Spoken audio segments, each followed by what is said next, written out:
Sally with Compass Real Estate.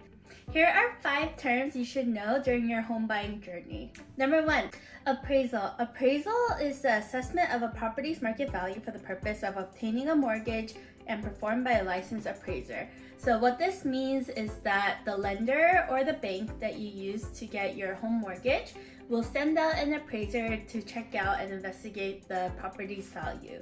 They have many different ways of doing this, but for the most part, as your trusted real estate agent, I will guide you through the process and try to provide the appraiser and the listing agent with the valid documents to prove that this home is in fact worth the value that we are trying to get the loan for.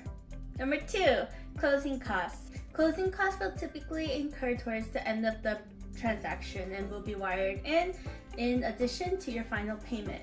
Closing costs typically include loan fees, appraisal fees, title insurance, and escrow fees. Number 3, contingencies. Certain criteria that have been met in order to finalize a deal. When we are getting ready to submit an offer, I will typically ask you what contingencies period you're comfortable with submitting. A lot of times, a shorter contingency period will result in a more competitive offer, but typically I will scope it out with the agent and see what we can get away with.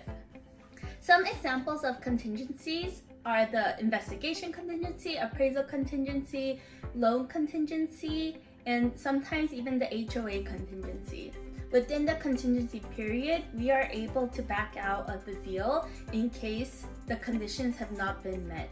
For example, for a loan contingency, if you're not able to qualify for the loan once escrow has been opened, then we are able to back out without losing the earnest money deposit.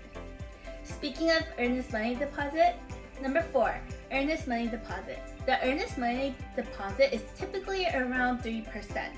Sometimes in order to be more competitive, I may recommend going up to 5%, but this is refundable in the case that we cancel within the contingency period.